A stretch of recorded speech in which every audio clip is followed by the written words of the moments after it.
these are two Miami girls, you guys. Two Miami girls. Love to talk about poop because we talked about the greens before. Right. I'm starting to think of a title for this one. Yes, but anyway.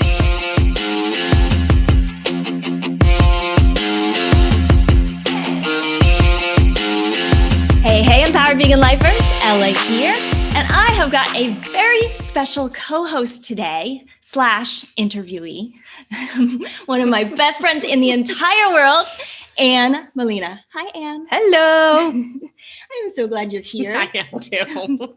This is so exciting, you guys. If you have not listened to episode 3, I believe it was our first episode introducing Hogs Kisses Sanctuary, which is the 501c3 now, not officially, yes, that we were just forming. Anne is the founder, and I am on the board, and that whole story is a fun story. So if you guys have not listened to episode 3, go do that, because we're going to be building on that and updating in this episode. The other exciting thing is that not only are you visiting back in Miami, which I know you're very excited about. Yeah, what were you telling me in the elevator? Yeah, so like the minute we got off the plane, we turned on the music and it was like dance house music. And I mean, like my husband and I were like, oh yeah, we're back in Miami now. It was awesome. Because you are in... yes, so we're in Virginia at the moment. And last time we spoke, you were in Atlanta. That is right. Yes. Exactly. Yeah. So we moved up there. Husband's career took us, there, and also my stepson lives there. So that is where we are opening up the sanctuary. Yes. And we are recording right now at another bestie of mine, Dawn, who is also a Plant Empowered Coaching Program graduate, who is a member of Vegan Life Coach Academy, who introduced me to Live Ultimate, the new addiction that I have with, have you tried? I don't think so. Oh, the Ultimate Elixir and the shrooms? No, I haven't done any of this. Oh my gosh. Okay. And I know that our listeners might be sick of hearing me talk about it by now. But I've got now the ultimate cocktail, Anne, and I cannot wait for you to try, because it's this these extremely nutrient dense greens type of powder with lots of other stuff in it. Okay. Then a shrooms powder. Yeah. And then we mix that also with this stuff called Terramine clay. Have you heard of that? No. Well, that is a clay with all these minerals that is actually directly from the earth. And it is so detoxing. Oh yeah, get ready. Oh, this is great. Because the first few days you do it, you will experience the detox. Even us who eat really clean, already. Yes. Even myself, there was a noticeable difference. Oh wow! I won't. In energy or no. I mean, in going to the bathroom. Oh, I was trying to be eloquent about it. I'm sorry. I was all expecting to go, yeah, my hair wasn't as dry anymore. No, you take a lot of shits. Okay, got it. So, if you're interested in, it's one of those things you don't talk about much with people, but everybody's like, oh, yes, that doesn't sound so bad. Yes, a very important topic. Anyhow, so we've got Shai here. We've got George, who is Dawn's cat, but he's more of a dog than my dog is. He's so awesome. He is king of the castle. So hopefully he'll make a little debut appearance for those of you watching on YouTube. So let's catch them up. Okay. Before we catch them up, Stephanie and I always like to do a lot of little chit-chatting. And just one thing that I was reading up on was that on Tuesday, this will be, I guess, the week before once this comes out. Okay. The Tuesday before. Okay. But Mercury will be out of retrograde. Retrograde. Woohoo! Okay. Very excited about that. I'm hoping you know something more. I was just reading an article because I'm fascinated by this stuff. But I don't know all that much about it. All I know is the last few weeks this month have been really strange. Exactly. Yeah. So I'm pretty limited as well. And this is now third hand, right? Like playing telephone. Yeah. But we have another amazing badass friend, Julie Kim, and she's very into this stuff. Okay. And So this month had been really strange for me, emotional roller coaster for different reasons. And then health as well and stuff like that. So I started asking her, she goes, oh, it's Mercury retrograde. Like I said, oh my God.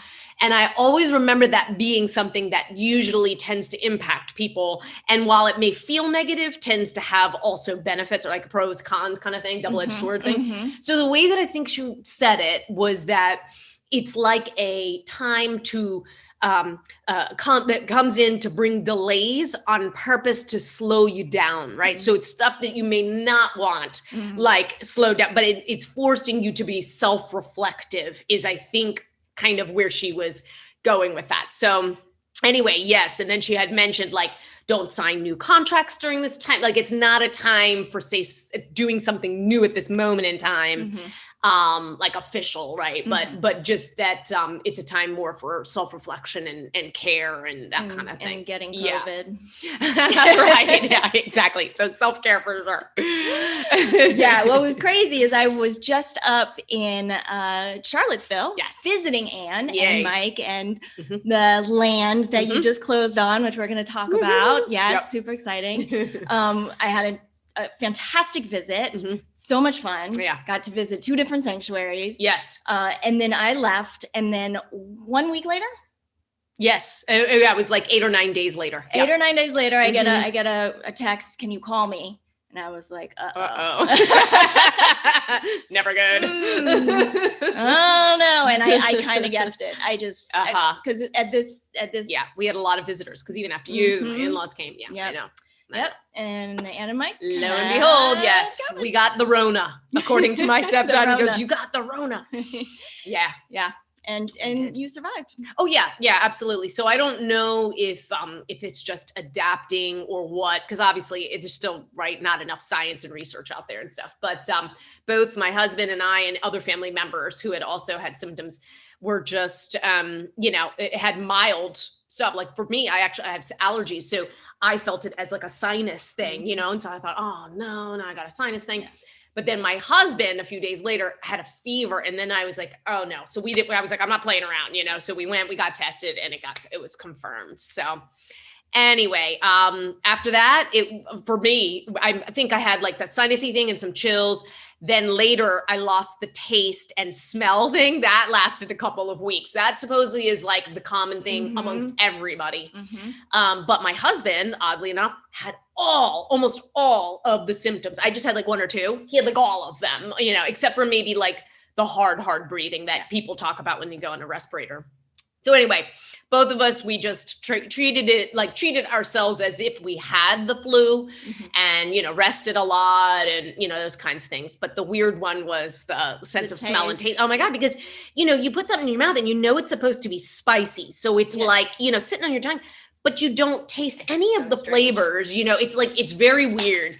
Or if it was chewy or whatever, and you're like chewing on something and there's nothing, So strange. Yeah, it was very strange. Yeah, I feel like I've just dodged the bullet so many times now. Yes, my boyfriend had it. Close. Yeah. How I got away without getting it then, and then one of our instructors at the gym got it. That I go to his class. Wow. And then I missed it by a few days. Well, and the crazy thing is, like I said, other family members too, and we're all in the same household. Right? So my husband and I tested positive, but my stepson did not, and so it was like really kind of weird how that occurs like that. Yeah, it is. All right. Well, let's talk about the sanctuary. So okay. What do you remember what month it was? This was back in early spring? God, yeah. So, well, we moved out of Georgia at the end of May. And remember, I want to say we did that right before COVID. So with all of that being March, we had to have talked about that before March, I think, or on the podcast. Yeah. And then we were at the very beginning stages. And since then, a few big things that have happened. Yeah. Well, number one, you made it happen. You found the right people to help us get the 501c3 status. Yes, absolutely. And how hard was that? That part was actually the easiest part. And I think really, in all honesty, being that COVID was around and affected us, our world, the downtime of that, I just used to the advantage to get all that paperwork stuff done, you know, and it really was pretty simple, especially too, when you're starting a small nonprofit, a 501(c), you can go through a process called like the easy process or whatever, or paperwork. And the IRS approved it like within like a month or something like that. Cause there are other nonprofits that say it can take up to like 6 months to get approval and stuff. So ours came through really quickly. So here we are, you know, we got all that established, but yet we hadn't yet purchased the land. Yes. Right? You know? So it's all maybe not necessarily in a traditional order of what people would think it would be. Yes. And you were already looking for the land already at that time. And then you found it. Yes. Yay! And funny enough, this piece of land I had my eye on for a while before COVID, because we were looking in January and February for land. And then COVID hit and then stopped all of our search plans or whatever, but we saw it then and we really weren't sure if we could swing it. It was a lot of acreage and stuff, and we had to consider our budget and just all the stuff. Anyway, so when we were looking again, we found a couple of other properties that didn't work out for whatever reason, if like the land didn't perk and stuff, because we're also building our home as well on this land. So we had to turn those down. And anyway, we ended up going for back to this one, and we just fell in love with it. So we made it happen and it went through. We signed those papers. Oh, so exciting. One of the cool things about this journey so far, even though we do not yet have the animals on the land, we're just starting the process of building this thing. But we've talked about the number of stories that have come along with this already. Yeah. One of them, which we learned even more about, was the land itself. Yes. And the previous owner. Can you share that? Yeah, absolutely. So funny enough, this piece of land had been on the market for a while, but that area, so it's south of Charlottesville, and beautiful countryside and everything. Town is called North Garden, just south of Charlottesville, and lots of different farmers are around there, but also wineries and also some breweries, some cider places, stuff like this. And the gentleman who owned it previously, was in his family forever. I mean, this was a piece of land that was like dear to his mother when they purchased it. And he was like, I'm not selling it to a developer, right? Like all the developers wanted to go in there and make this like a beautiful like neighborhood or whatever. And he was like, nope. I mean, he's pretty, like old school, like no. So anyway, when we came along and he found out that it was like a young couple wanting to make it their own, we're going to build our own house on it and stuff, he was like, all right, I guess it's time for change now. And he agreed. So, I mean, we almost didn't, weren't allowed to get it, but it really meant a lot to him. So actually, then we said to him, we met him when you guys were there, came to visit. And we were going to visit the land and he was there. And so my husband and I met him and stuff like that. And I told Mike, I said, when you're talking to him, let him know that we really want to honor his family as well on the land. So there's a pond there. And so I actually ordered a plaque that says their last name and then pond, So we told him that, listen, we'd really like to dedicate the name of the pond to your family's name. And it really touched him, again, just kind of to be able to confirm for him that this meant something to people, it does, it means a lot to people. Yeah. And I wanted to make sure we, honored that. So, and what a cool piece of land. Yeah. First of all, there's basically nothing on it. Yes. I mean, they've got the barn at the very front. Sure. Yeah. But then you've got the open fields, you've got space for your home, you've got space for gardens, maybe even growing grapes and helping out with a winery. Yeah, right? There's so many possibilities. And then the trails. Yes. In the back, they go up like a mini mountain. Exactly. Yes. So boulders. By the way, we have a YouTube channel. We haven't quite launched it out, but we're adding some more stuff. And there is drone footage. If you all want, you could go Hogs and Kisses, YouTube channel. So anyway, yes, everything Elle is describing, there's so many possibilities. Raw land there. They had been like, haying the land and stuff. And I think years ago, they probably logged it. So the front portion of it is mostly clear. It's likely where the animals are going to go, has a really nice slope, or our house will go. But in addition to that, there's that pond, and then in the back, the property goes up a mountain. So we actually walked up it, and there are some beautiful boulders up there. And I'm envisioning that will make these trails going up to it, and maybe eventually some people may want to come and do proposals there or something. Like, it's just so beautiful, and I can just see it being either a meditation or a picnic spot, whatever, so that the community can come and enjoy it too. I love that. Mhm. I love that. The other thing I love is pigs. Yes. Yes. They're amazing. Yes. And there's some fun facts about pigs. Do you have a Uh-huh. favorite fun fact about a pig? Well, majority of people, I was just actually at lunch too, with my husband's friends, and they were, of course, everybody's so interested in what we're doing because it is so completely opposite of what they know about us, right? Yes. Coming from Miami. And they're like, what? You're going to have 37 acres and what? You're going to have pigs, So anyway, I think the overwhelming, resounding thing is that people think pigs are dirty, right? And it's because they roll around in the mud. Yeah. And they're actually not. They are probably the cleanest. And the reason that is so is because they actually don't go to the bathroom. They don't poop where they sleep or they eat. So they, like cats, many cats will just automatically go in the litter. Somehow they know the feeling of that is where you go to the bathroom.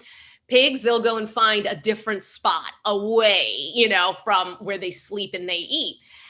While other animals will literally go everywhere. Goats will go everywhere. And they're cute and amazing, but man, they got a lot of poop all over the place. So and their poop is like, I didn't even know. Yes. It was like these little teeny pellets that like go everywhere. like rabbit poop, kind of. Yeah. Yeah.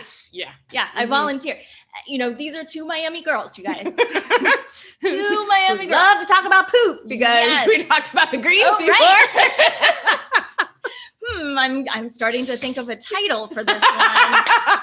Oh, yes. But anyway, so I volunteer. You volunteer every week up there. I volunteered when I went up there as well. Yep. And learned all about poop. Yes. And yes, I was All very about surprised about the size and the messiness of goat poop and how hard it is to clean up. Yeah.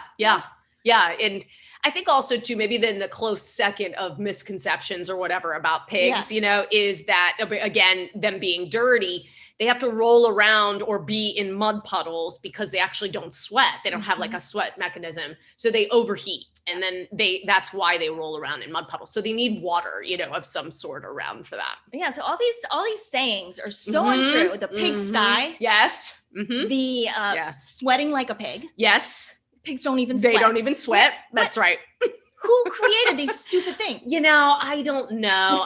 And, look, if you're right, people who are a part of your groups and listening to you will know that, animals in conditions like factory farming or whatever like that, if you're in those conditions, then yes, of course, the animals are going to smell because it's not what they really need. Do they have actually like pigs love to roam pasture, but most people don't think that either. They just think they're only in mud, and they go about and forage and stuff like that into the woods even. And, so we're just so far removed, right, from agricultural practices. And obviously with factory farming, there have been some practices that went into place more for profit as opposed to for the well-being of animals, right? So that's where you get a lot of these, I think, misconceptions.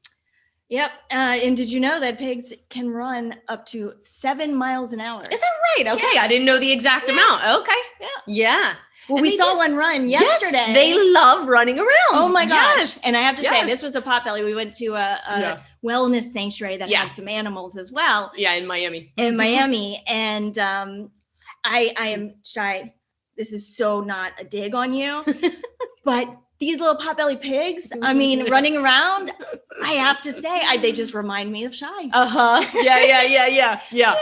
Yeah. Well, I think, right, they say the scientists or whatever, animal behaviorists or whatever have said that pigs are actually smarter than dogs. Yep. So they remember faces and stuff and smells. And they even love there are some people I think who have given pigs like puzzles and things like that. Yeah. And they figure them Video out, games. Yes.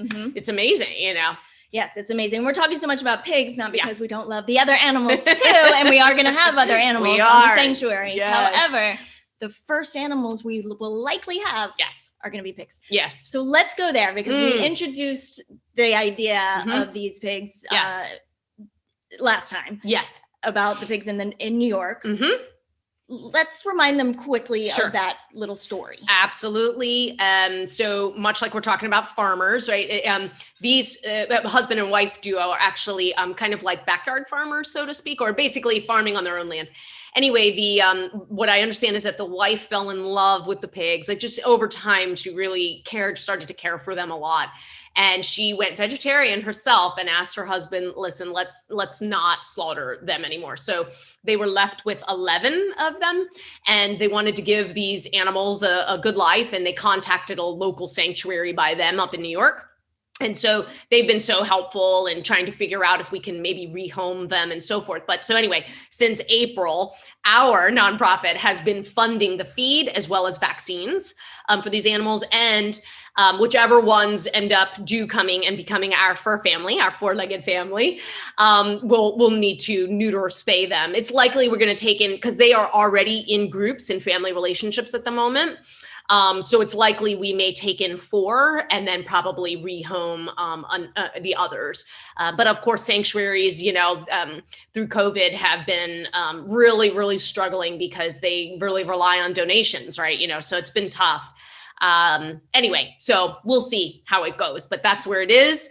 That's their backstory, which is lovely. And right now they're just being cared for, and they've got their food and vaccines done. So they're good to go. Yes. And if you go to the Hogs and Kisses website, which we will put a link in the show notes, you can actually meet them.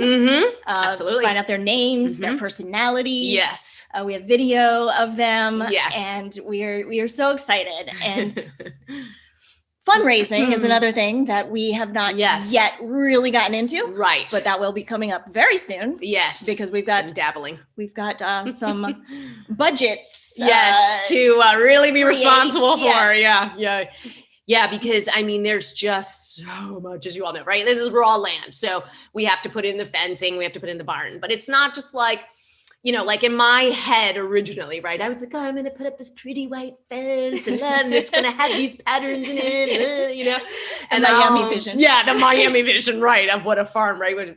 Anyway, now that I have been like entrenched in figuring out how to actually really put this into reality, right? Just thinking through, we have to make sure the fence is predator proofed as well, right? Because this land in Virginia, yes, there's going to be coyotes and probably wolves, definitely plenty of fox around, although fox are probably not going to mess with pigs. But nonetheless, eventually I think we'll have cows, a horse or 2, probably some rabbits. And then now that we have that pond, we've been playing around with that. Do we want to take some ducks or geese maybe, or something like that? So anyway, that's for the future. But so the money and the budget is absolutely something we need to be very responsible for. So we are going to need to do some fundraising such that we can get all of the right stuff in place. Yep. That's and speaking of this too, I don't know if I told you this or not, but Mike and I just purchased a trail camera. It's what like the deer hunters use and stuff. And anyway, so what we're going to do is we're going to strap this camera to one of the trees around, because what we want to do is also that whatever we put in place helps to support the wildlife around, right? So it's not like, I mean, I know coyotes and wolves that got to eat, you know what I mean? Like, I understand, so we don't want to upset what's already there. So we want to know what's there, because we also heard there could be bears up in the mountain up there too. So we're putting some cameras around so that now, while the house is being built and before we build the fence and all that, we can actually observe and see what wildlife comes around so that we can be also responsible about that.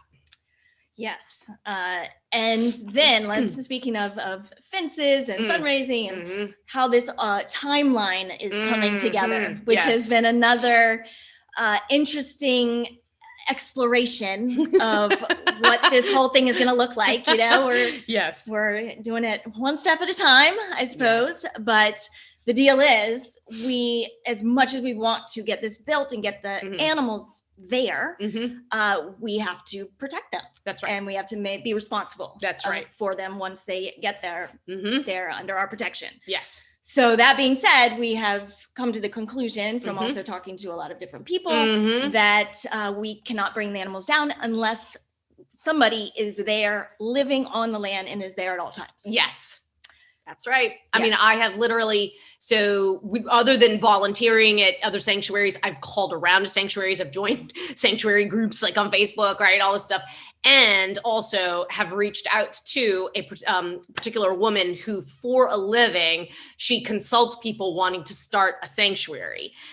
This September, Ella and I we're going to go up to the farm sanctuary at their New York location, because they hold these conferences for people who want to start a sanctuary. So you can go there and learn.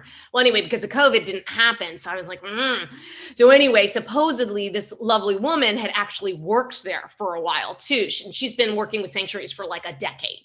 So anyway, she is a great resource, plus all these others. And every single one of them said, don't you dare bring animals onto your land and leave them unattended. I mean, like, almost all sanctuaries have somebody there like around the clock, right? So during the day, no problem. I'm happy to go out. But right now, while the house is being built, we're not living there, right? So we had to become creative about how we might be able to have someone be there on the land such that there's human presence, and just, again, helping to hopefully deter any predator from wanting to approach the animals. That's the intent. Yes. So we have ideas, you guys, and none of this is set in stone yet. Right. So don't hold us to it, but it's pretty exciting. Yeah. And I think we're moving in that direction. I do too. Yes. Yeah. And we're gonna have some more discussions, but basically my idea was to build or buy a tiny home and put it on the land. And I said I would go up there for a month, maybe more, be there. I started talking to people about this, and I could not believe the response I got from people who now, so many people work online, that everybody's very flexible in terms of location. And the amount of people that have said, it is a dream of mine to have animals, to have a sanctuary.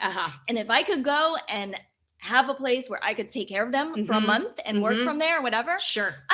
We've got people that are just lining up to help us with that. And that's just one option, but I guarantee you there's going to be listeners that are going to be reaching out when we say this. Yeah. Because we're going to have this cute little home on this amazing land. Beautiful land. We're going to have a relatively small number of animals to start. Yes. Yeah. I just have a feeling this is how it's going to work. I think that there's some really great things we could do with this too. So like, as I mentioned, I'm working with this person to help with the consulting of starting a sanctuary. And she was saying that when people went to those conferences at the farm sanctuary, once you learn everything that goes into starting a sanctuary, some of them are like, well, maybe I'll start with, 2 bunnies, like they really scaled back the thought of what they were going to be doing, So I really thought to myself, wow, she'd be a great resource for somebody who just wants to like learn about it, right? Could maybe that person come, right, and help and stay. Plus, eventually, because in addition to the sanctuary, so that's all the nonprofit, but on our property, we ultimately are trying to build a vegan retreat, really. So we'll have a crop garden in place. Like I said, this trail up the mountain. We're going to have bed and breakfast as well that will be vegan, and probably like what is that, bonfire, for some vegan s'mores and such, right? Yeah, all this stuff. So we are going to need some type of manager eventually. So we'd like to be able to interview, and this could be a great place for maybe that person to come and live or what have you. So it's a lot of possibility, right? And all in the spirit of making sure we're being responsible. So. Oh, I'm so excited. I know. It's good. I'm so excited. It's good. One little piece that we're having to take into consideration, unfortunately, because unlike Miami, Charlottesville is not warm. Yes. All year round. Right. So Indeedy. you are breaking land on your house. Yes. At a tough time, right? Before winter. It's like the worst time to start a house, We're hoping for a mild winter in Virginia. Yeah. So we'll see. Keep your fingers crossed for us. Exactly. Yes. So that's kind of the plan. We will be starting that fundraising though, because we do want to go ahead and start building the fencing, because that's a big project. Very big project. Yeah, that will be big. Yeah, it's quite a bit of acreage that we're putting in. So what we're anticipating is that at bare minimum, we'll be bringing in, like I was talking about the cohort of the 4 pigs, right? And so we'll want to put in some fencing just for them. And then we'll start to build what the cows will have as pasture as well. Also the land, the grass, right now it has been, previously it was used for, wheat and stuff. Anyway, it's kind of like overgrown. So we are going to have to keep cutting it down and probably, supplementing a bit of minerals like lime in it, because that helps grow healthy grass and such. So, I mean, there's like a slew of things that we need to be thinking about to prep it. It takes time for sure. Especially the grass part will take a while. Yeah. Anything else that we can update them on at this moment? Yeah. So, well, our hopes are that maybe we can, welcome in our four-legged family, and open our barn doors, to them, maybe come springtime, right? Is our hope. So, yeah, we'd like to be doing that fundraising pretty soon, in the next month or so. So if anybody listening wants to help out with any of this, I will put our email in the show notes as well. Reach out. We're just doing this and can use all the help that we can get. Yeah, that's for sure. Sure. Absolutely. Yeah. I'm trying to think, is there anything else that I did reach out to there was a local, in Virginia, there's the University of Virginia. So we did connect with the Animal Justice Association there too and stuff. So I think at some point we'll start to do volunteer days as well. So like helping to build the barn or paint it or whatever, also just even clean up a bit on the land. Like I said, it's pretty raw, but there are a few things that, need some prettying up. Anybody who wants to help start to, carve a path up the mountain with us, then, so Mike and I have been talking about doing volunteer days as well. Yes. Yeah. Yes. And my own father is getting involved too. He was a stonemason. Yes, he was a stonemason by trade before I came along, and my mother made him get a quote real job. Women. But he's really excited for the opportunity to help build this tiny home, and he's also an avid hiker, backpacker, and knows all about trail building. So I'm excited for him to get involved, and yeah. So I think great.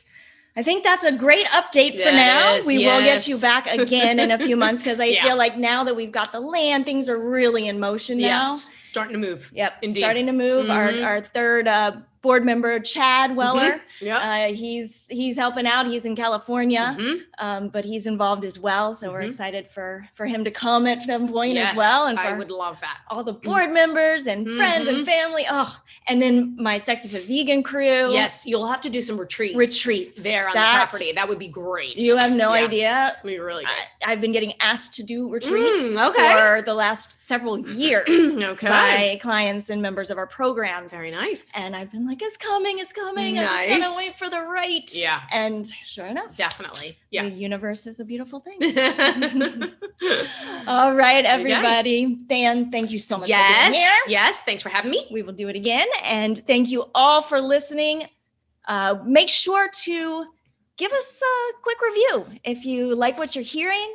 Definitely check out the show notes and share this with all your friends and family. And we will see you